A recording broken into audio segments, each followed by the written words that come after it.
Another week, another new episode of Fire Finds Friday, and it's gonna be a pretty good one this week. Guys showed a lot of love on the last week episode, so I'm gonna try to keep it more polished and upload it on time this week. And from here on out, guys, I need you guys to let me know what I should improve in these videos because I want to make it the best possible thing for you.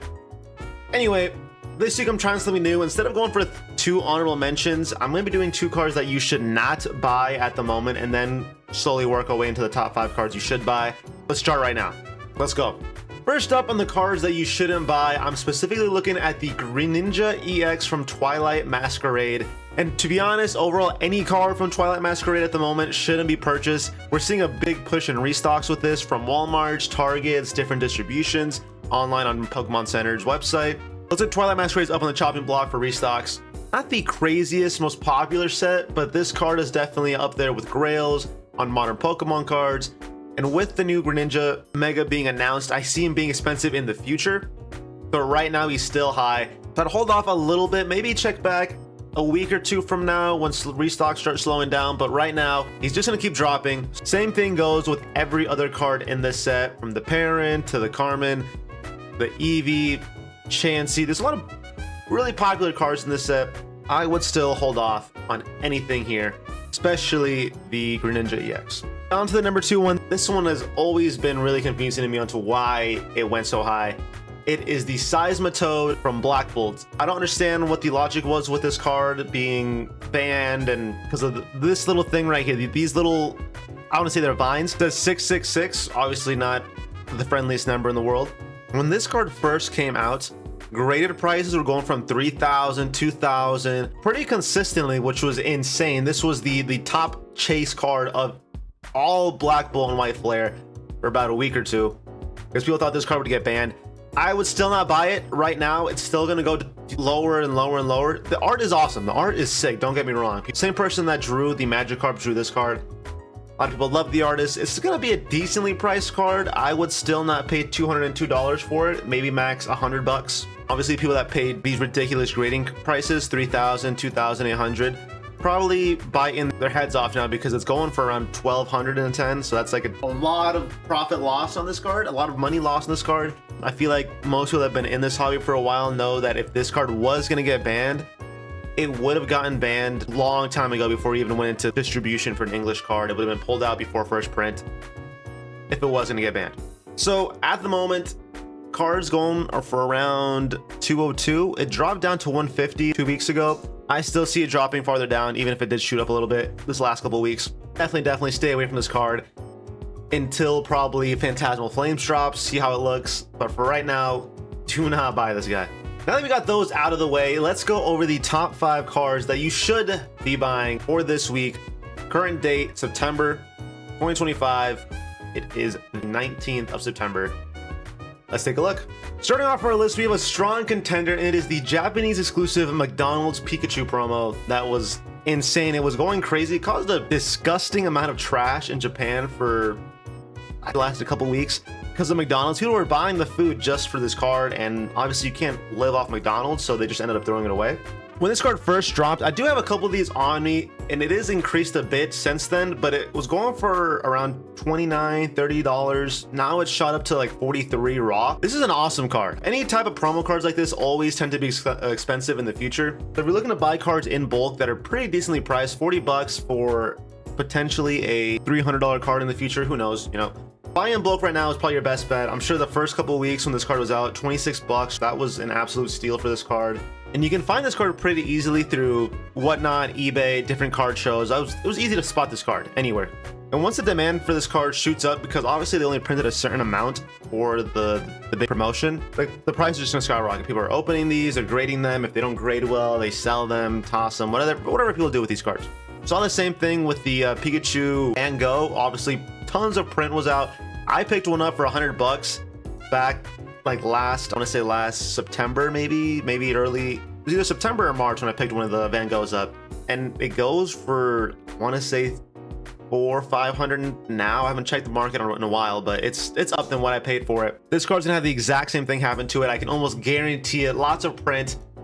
over time, it is just going to keep shooting up, going higher and higher and higher. Definitely doing these up if you haven't already. On to the next one. We have one that most people might not find surprisingly be on this list. The market for this set is absolutely destroyed, super cheap. Take a look at the Lily's Clefairy from Journey Together. This card is ridiculously low, peaked at around 500 bucks when it first dropped, probably obviously because of FOMO. It is sitting at around $140, the cheapest like chase card of a set we have seen in so long, probably since like Shrouded Fable. And it's not a terrible set. This set has decent cards in it. Salamence, the Zoroark, the Wailord, the Articuno. There's good cards in this set. Just here in America, English, whatever you want to call it, for some reason, trainer cards have never been that popular. This card I see being super expensive in the future. It's considered a cutesy card, if you want to say. Cutesy cards always expensive, obviously. With the female, obviously, because people are into the cutesy stuff.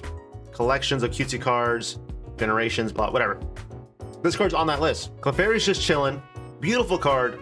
PSA 10s are going for around $500. Still ridiculously cheap. If you want to pick this card up, I would do it now. I do not see Journey Together sitting on these prices forever. I see it in the future going up to maybe where Destined Rivals is right now. Obviously, Destined Rivals isn't the craziest highest, but it's higher than what Journey Together is. And Clefairy is Gen 1, so any Gen 1 Pokemon tends to have a good track record for having expensive cards, holding line for profits in the future. I don't know why this card is so cheap. It is a very beautiful card. So if you're out there looking to pick up chase cards for sets and don't know which set to pick from, Journey Together is a healthy set to pick. Lily's Clefairy, I see this card being the chase forever. Obviously, weirdos are into younger things, mainly Japan. No offense, my Japan folk, you guys are awesome, but you guys are kind of weird. So there's always going to be demand. So my point is there'll always be demand for this card in the future and now. Definitely pick this card up because it's just going to be going up from here. All right, let's keep it moving on to the number 3 spot. This one's definitely an interesting one. I don't think I've put these type of cards in here yet. In the future, I'll probably put more. We are looking at the Chinese Gem Pack Series 2 Sleeping Umbreon. This card is absolutely beautiful. All these cards, to be honest, all the cards that are in this set, from the Sylveon, the Eevee, Leafeon, all these cards are really nice, beautiful cards, and they are very cheap. Leafeon's 53 bucks, Eevee 70, Sylveon 70, Umbreon, obviously the most expensive one, 190 bucks, $200. All these cards are amazing, but this Umbreon always throughout history of Pokemon stand well through time and will always hold demand. This card peaked at around 260 bucks back in July. That is kind of when the set hit its popularity. Now sitting, of course, at 189, like I said earlier. Grading prices around the $600 mark for PSA 10s. I think this card is severely undervalued. If you look at this card compared to maybe the Gengar card that is going for like $2,000-$3,000 Chinese currently, I don't see a future where this card doesn't hit similar numbers. It's an exclusive to the Chinese set, so you're not going to see this card printed anywhere else. And these boxes, for some reason, when I go to card shows, card conventions, any type of card shop, these cards don't exist. These boxes do not exist. I can't find one. When I went to Collecticon in Kansas City, there was maybe 1 or 2 booths in the entire convention that had these packs. I don't know if they're hard to distribute. I'm not sure what's up with the Chinese packs. They're just very difficult to find. Demand on this card will definitely be high. So if you're looking to pick up an awesome Umbreon card for a decent price that isn't Moonbreon or Sumbreon or any old vintage card, this card, beautiful. You don't need to understand the text. Just look at the card, right? Who reads the text on Pokemon cards besides if you play? It's a beautiful card. Definitely consider adding this little guy to the collection. All right, we are on the top 2 spots now. All right, 2 left. I forgot to premise that all of these spots can be flip-flop. Doesn't matter which one. No, not one's better than the other. Do not confuse with the order. This card has been going crazy in value the last couple of weeks. It is the Charizard VSTAR. It is a promo that you get in the Charizard UPC, but this card, absolutely beautiful card. Getting this card and the Mewtwo from Crown Zenith sequential graded together, having them both in your collection. Amazing setup. It is a beautiful art. I honestly prefer the Mewtwo in this than the one we get in the Crown Zenith one. Just, it looks so much cooler. You get a better image from him. As you can see, it's already shooting up. It is at around $70 currently in raw, and then around 800 bucks in the PSA 10.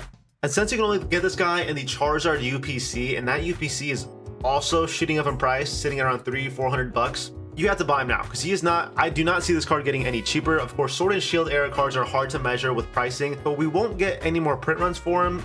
maybe the occasional Pokemon Center restock with random sets. I have never seen a UPC restock that's this old, and it's a beautiful card. This card will not decrease in value, decrease in profits. Buy him now, because you won't get him at a cheaper price in the future. When this card goes into card shows, card shops, vendors always say that this card sells out quick. They don't even negotiate with prices on this one. People just buy this card. All right, last spot. It's gonna be a Surging Sparks one. Honestly, Surging Sparks is also pretty undervalued. That set was the grail set, even with Prismatic out. A lot of the cards were really high in price, and now it's all cheap. We are looking at the Hydreigon EX from this set. This card, such a beautiful card. I would even consider this card nicer than the one from I believe it's Black Bolt. Maybe it's White Flare. Maybe it's White Flare. Might be White Flare. Pure beauty on this card. I love the rainbow border cards. I think they look amazing. They're kind of hit or miss for different people. Personally, I love them. This card sitting at around $40.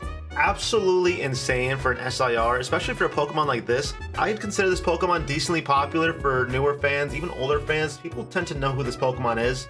$43. This guy peaked at around $110 back in December of last year, even higher in November, like 130. Dropped to like 80 for a bit, and then he just slowly kept going down. Super cheap card, and it does look like they're pushing this Pokemon. Obviously, newer sets, lots of print, different art rares, 2 SIRs for this Pokemon in less than a year.